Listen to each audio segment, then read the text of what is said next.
আজকে আমার সাক্ষ্য দেওয়া এবং জেরা আনুষ্ঠানিকভাবে শেষ হয়েছে এবং আমি আদালতের কাছে আসলে ন্যায় বিচার প্রত্যাশা করেছি এবং যারা আসামি তাদের যাতে কঠোর শাস্তি প্রদান করা হয় এবং এটা অবশ্যই এটা মানবতা বিরোধী অপরাধ হয়েছে।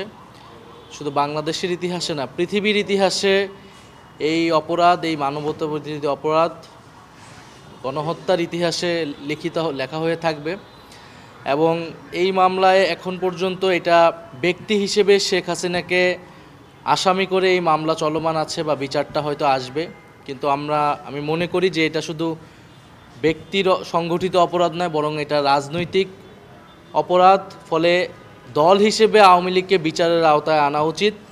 ট্রাইব্যুনালের শেষ সুযোগ আছে, আমরা ট্রাইব্যুনালের কাছে আবেদন জানাবো।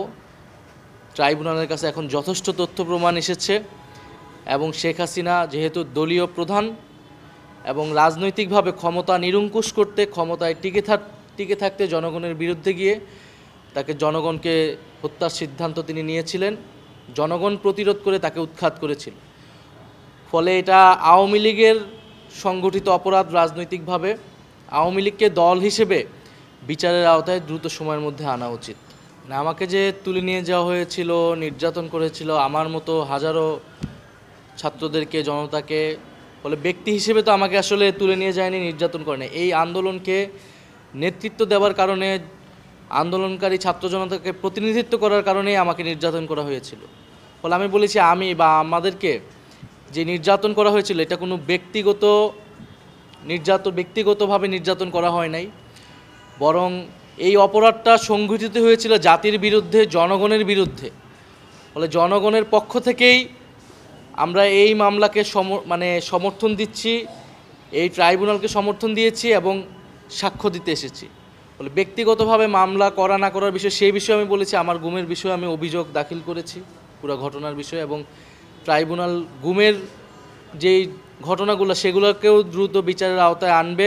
অ্যান্টিব্যাকটেরিয়াল অ্যাডিটিভ যুক্ত সেরা ওয়াটার ট্যাঙ্ক বিশুদ্ধ পানিতে ব্যাকটেরিয়া জন্মাতে দেয় না, সেটা আমাদের প্রত্যাশা থাকবে। ৩রা আগস্টই এই সরকার পতনের এক দফা ঘোষণা হয়ে গিয়েছিল।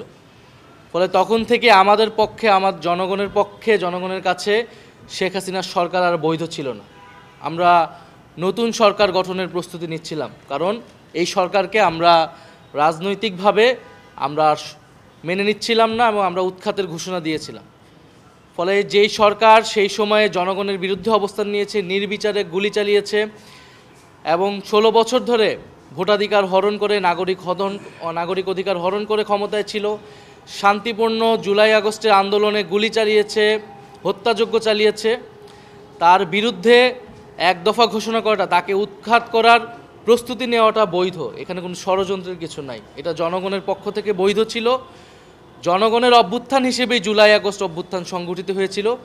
এখানে কোনো দেশি বিদেশি শক্তি বা কোনো শক্তির কোনো ধরনের ইন্ধন বা কোনো কিছুই ছিল না। জনগণ স্বতঃস্ফূর্তভাবে রাজপথে নেমে এসেছিল, জীবন দিয়ে প্রতিরোধ করে এই সফলতা নিয়েছে এবং শেখ হাসিনা সহ অন্যরা জনগণ এবং বিচারের মুখোমুখি হতে ভয় পেয়ে তারা দেশ ত্যাগ করেছে, দেশ থেকে পালিয়ে যেতে বাধ্য হয়েছে। আওয়ামী লীগকে অবশ্যই দলগতভাবে বিচারের আওতায় আনতে হবে, বিচারের মধ্য দিয়েই আওয়ামী লীগের ফয়সালা করতে হবে। এটা আমরা বারবারই বলেছি। আওয়ামী লীগের এখন যে রাজনৈতিক কার্যক্রম অস্থায়ীভাবে নিষিদ্ধ করা হয়েছে, এটা কোনো স্থায়ী সমাধান না। আওয়ামী লীগকে বিচারের আওতায় এনেই তাকে যদি আমরা নিষিদ্ধ করতে পারি, এবং শুধু আওয়ামী লীগ নয়, আওয়ামী লীগের সাথে যারা ফ্যাসিবাদের দোসর ছিল তাদের সবাইকে আসলে বিচারের আওতায় এনে এর রাজনৈতিক এবং আইনগতভাবে এর সমাধান করতে হবে। তার মানে কি বলতে চাচ্ছেন এক্সিকিউটিভ অর্ডারে যে আওয়ামী লীগকে কার্যক্রম নিষিদ্ধ করা হয়েছিল সঠিক সিদ্ধান্ত ছিল না? এটা আমি বলেছি সঠিক সিদ্ধান্ত, এটা আমি বলছি এটা অস্থায়ী। এটা দিয়ে আওয়ামী লীগকে ট্যাকেল করা যাবে না। আওয়ামী লীগকে বিচারের আওতায় আনতে হবে দলগত হিসেবে।